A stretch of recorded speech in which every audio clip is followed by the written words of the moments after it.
নমস্কার, জয় গীতা। আজকে আমাদের বিষয়বস্তু হলো সমস্ত গীতার 18 অধ্যায়ের সংক্ষিপ্ত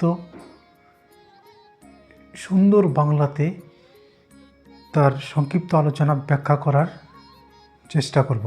জয় গীতা।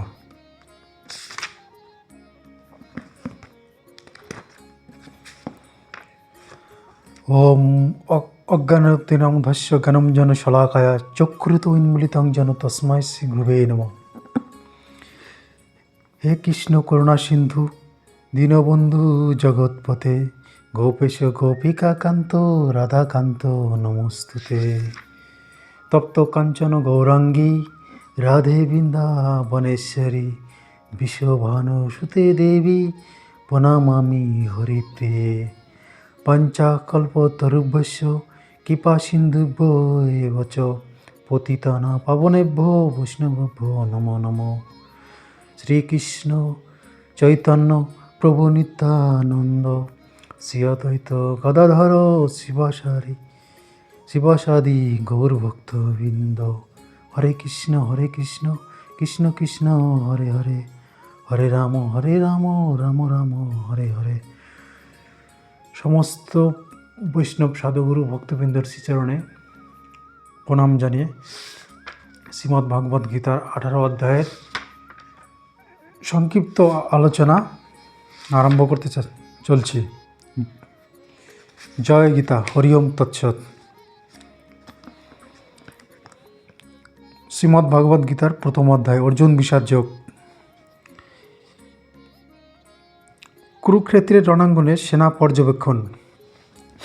রণাঙ্গনে প্রতীক্ষমান সেনাবাহিনীর মুখোমুখি হয়ে সহযোদ্ধা অর্জুনের উভয় পক্ষের সৈন্যসজ্জার মধ্যে সমবেত তার অতি অন্তরঙ্গ আত্মীয় স্বজন আচার্যবর্গ ও বন্ধুবান্ধবদের সকলকে যুদ্ধের জন্য প্রস্তুত হতে এবং জীবন বিসর্জনের উন্মুক্ত হয়ে থাকতে দেখেন। শোকে ও দুঃখে কাতর হয়ে অর্জুন শক্তিহীন হয়ে পড়লেন। তার মন মোহাচ্ছন্ন হল এবং তিনি যুদ্ধ করার সংকল্প পরিত্যাগ করলেন। দ্বিতীয় অধ্যায় সাংখ্যযোগ। গীতার বিষয়বস্তু সারমর্ম পরিবেশিত হয়েছে এই অধ্যায়ে। ভগবান পরমেশ্বর শ্রীকৃষ্ণের কাছে তার শিষ্যরূপে অর্জুন আত্মসমর্পণ করলেন এবং অনিত্য জড় ও শাশ্বত চিন্ময় আত্মার মূলগত পার্থক্য নির্ণয়ের মাধ্যমে অর্জুনকে শ্রীকৃষ্ণ উপদেশ প্রদান করতে শুরু করলেন। দেহান্তর প্রক্রিয়া, পরমেশ্বরের উদ্দেশ্যে নিঃস্বার্থ সেবার প্রকৃতি এবং জ্ঞানলব্ধ মানুষের বৈশিষ্ট্যাদির সম্পর্কে ভগবান শ্রীকৃষ্ণ ব্যাখ্যা করলেন এই অধ্যায়ে। তৃতীয় অধ্যায় কৃষ্ণ ভাবনাময় কর্তব্যকর্ম সম্প্রদান। এই জড়জগতে প্রত্যেককে অবশ্যই কোনো ধরনের কাজে নিযুক্ত থাকতে হয়, কিন্তু কর্ম মানুষকে এই জগতের বন্ধন থেকে আবদ্ধ করতে পারে, আবার তা থেকে মুক্ত করে দিতে পারে। নিঃস্বার্থভাবে পরমেশ্বরের সন্তুষ্টি বিধানের উদ্দেশ্যে কর্ম সম্পাদনের মাধ্যমে মানুষ তার কর্মের প্রতিক্রিয়াজনিত ফলের বন্ধন থেকে মুক্তি পেতে পারেন এবং আত্মাতত্ত্ব ও পরমাত্মার দিব্য জ্ঞান লাভ করতে পারেন। চতুর্থ অধ্যায় জ্ঞানযোগ। অপ্রাকৃত পারমার্থিক জ্ঞানের স্বরূপ উদ্ঘাটন করলেন এই অধ্যায়ে। আত্মার চিন্ময় তত্ত্ব, ভাগবত তত্ত্ব এবং ভগবান ও আত্মার সম্পর্ক সমন্বিত অপ্রাকৃত তত্ত্বজ্ঞান বিশুদ্ধ মুক্তিপ্রদায়ী। এই প্রকার জ্ঞান নিঃস্বার্থ ভক্তিমূলক কর্মের কর্মযোগ ফলস্বরূপ। পরমেশ্বর ভগবান গীতার সুদীর্ঘ ইতিহাস, জড়জগতের যুগে যুগে তার অবতারের উদ্দেশ্য ও তাৎপর্য এবং আত্মজ্ঞানলব্ধ গুরুত্ব সান্নিধ্য লাভের আবশ্যকতা ব্যাখ্যা করলেন। পঞ্চম অধ্যায় কর্মসন্ন্যাস যোগ।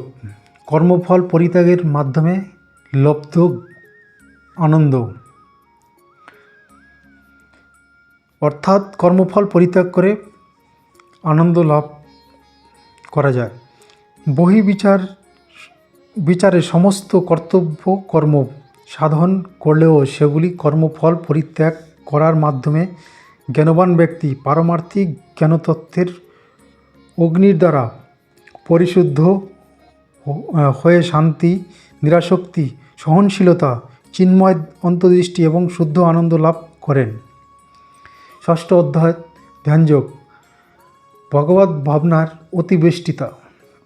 নিয়মতান্ত্রিক ধ্যান চর্চার মাধ্যমে অষ্টাঙ্গ যোগের অনুশীলন মন ইন্দ্রিয় দমন করে অন্তর্যামী পরমাত্মার চিন্তার অতিবেষ্টিত করে রাখে।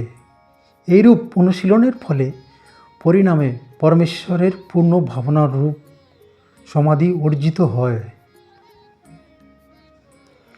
সপ্তম অধ্যায় বিজ্ঞানযোগ, পরম তত্ত্বের সম্বন্ধে বিশেষ জ্ঞান দিয়েছেন ভগবান এই অধ্যায়ে। পরমেশ্বর ভগবান শ্রীকৃষ্ণই পরম তত্ত্ব, সর্বকারণের পরম কারণ এবং জড় ও চিন্ময় উভয় বিষয়েরই প্রাণশক্তি। অগ্রণী জীবাত্মাগণ ভক্তি সহকারে তার কাছে আত্মসমর্পণ করে থাকেন।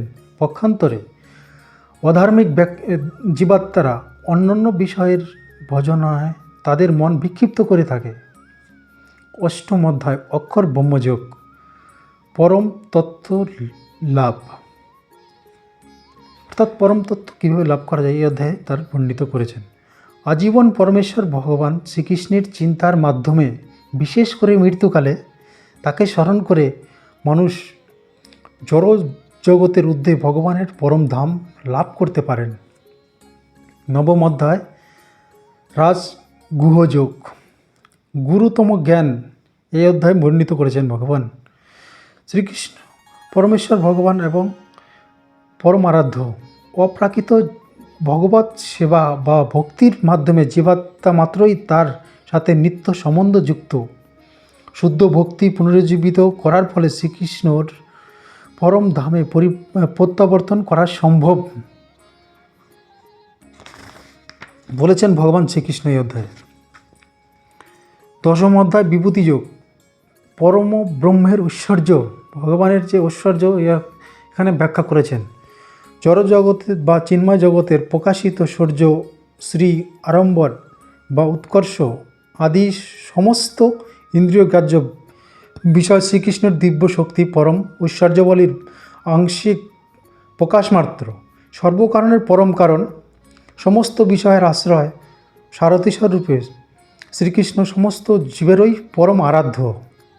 একাদশ অধ্যায় বিশ্বরূপ দর্শন যোগ, ভগবানের দিব্য ঐশ্বর্য প্রকাশ করেছেন এই অধ্যায়ে। পরমেশ্বর ভগবান শ্রীকৃষ্ণ অর্জুনকে দিব্য দৃষ্টি দান করলেন এবং তার সম্মুখে তার চিত্তকর্ষক অনন্ত বিশ্বরূপ প্রকাশ করলেন। এভাবে তিনি তার দিব্য তত্ত্ব অবিসংবাদিতভাবে সুপ্রতিষ্ঠিত করলেন। শ্রীকৃষ্ণ এখানে প্রতিপন্ন করেছেন যে তার অপরূপ সৌন্দর্যময় মানবরূপী প্রকৃতি তার আদিরূপ।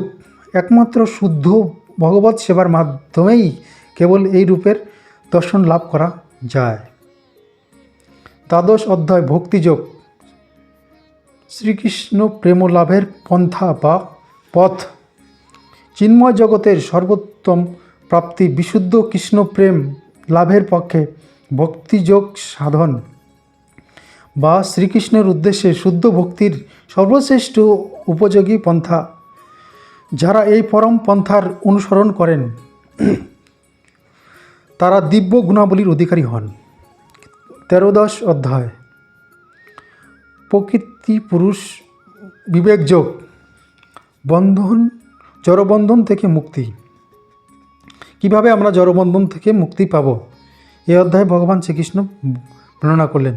দেহ আত্মা উভয়ই ঊর্ধ্বে পরমাত্মার মধ্যে পার্থক্য যিনি উপলব্ধি করতে পারেন তিনি এই জড়জগৎ থেকে মুক্তি লাভে সক্ষম হন।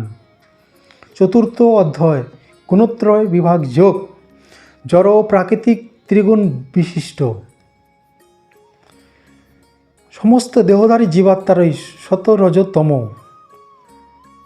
এই ত্রিগুণে আবদ্ধ। জড় প্রকৃতির এই ত্রিগুণের নিয়ন্ত্রণাধীন। পরমেশ্বর ভগবান শ্রীকৃষ্ণ এখানে এই ত্রিগুণের স্বরূপ, আমাদের উপর সেগুলির প্রতিক্রিয়া কীভাবে কাজ করে, তাদের অতিক্রম করা কীভাবে সম্ভব, কীভাবে অতিক্রম করা যায় তার উপায় এই অধ্যায় বলেছেন, এবং অপ্রাকৃত স্তরে অধিষ্ঠিত মানুষের লক্ষণগুলি ব্যাখ্যা করেছেন ভগবান এই অধ্যায়ে। পঞ্চদশ অধ্যায় পুরুষোত্তম যোগ, পরম পুরুষ যোগতত্ত্ব। বৈদিক জ্ঞানের চরম উদ্দেশ্য জড়জাগতিক বন্ধন থেকে মানুষের মুক্তি লাভ এবং পরমেশ্বর ভগবান রূপে শ্রীকৃষ্ণকে উপলব্ধি করা। যিনি শ্রীকৃষ্ণের পরম স্বরূপ উপলব্ধি করতে পারেন, তিনি তার কাছে আত্মসমর্পণ করেন এবং তার ভক্তিমূলক সেবায় নিয়োজিত হয়ে থাকেন। ষোড়শ অধ্যায় দৈবাসুর সম্পদ বিভাগ যোগ। দৈব ও আসরিক প্রকৃতির পরিচয় দিয়েছেন ভগবান এই অধ্যায়ে। যাদের মধ্যে আসরিক গুণগুলি বর্তমান এবং যারা শাস্ত্রবিধির অনুসরণ না করে যথেচ্ছভাবে জীবনযাপন করে, তারা হীনজন্ম অধিকতর জাগতিক বন্ধন দশায় লাভ করে থাকে।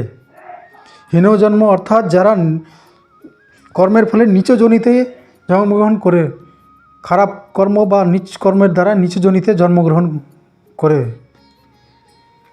কিন্তু যারা দিব্য গুণাবলীর অধিকারী এবং শাস্ত্রীয় অনুশাসনাদির মেনে বিধিবদ্ধ জীবনযাপন করেন, তারাও ক্রমম্বয়ে পারমার্থিক সিদ্ধি লাভ করে থাকেন, অর্থাৎ ভগবত ধামে যেতে পারেন।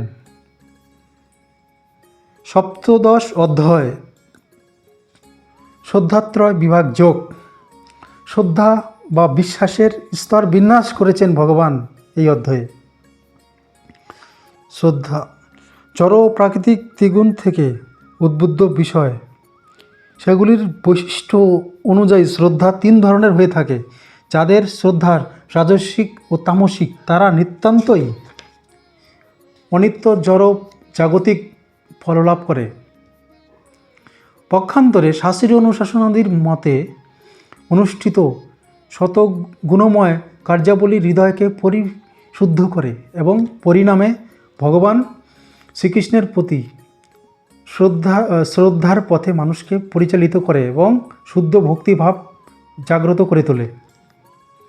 অষ্টদশ অধ্যায় মোক্ষ যোগ। ত্যাগ সাধনার সার্থক উপলব্ধি।